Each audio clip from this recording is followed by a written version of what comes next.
So now, play. Play. Off. State health officials have said repeatedly Minnesota has yet to reach its peak. Protesters are again pushing for the release of some state inmates amid the coronavirus.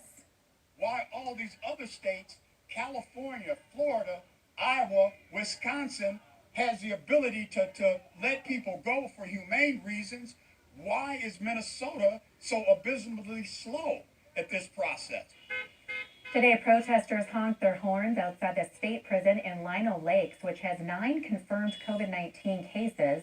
They want mostly non-violent offenders or inmates who have 6 months or less on their sentence to be released over health concerns.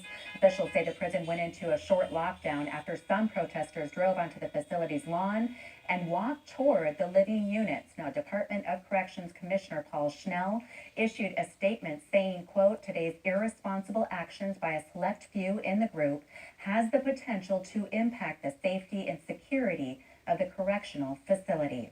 Correction officials say that they have taken a number of measures to combat COVID-19 in their facilities, including releasing some inmates early. So far, 46 inmates have been released statewide, 8 of them from LinoLakes. They are also requiring inmates to stay only with others in their living unit. Prison officials say LinoLakes has installed 3 hand-washing stations, and all staff are required to have temperature checks and screening on a daily basis. The pandemic continues to take a toll on local restaurants. Today we learned of several more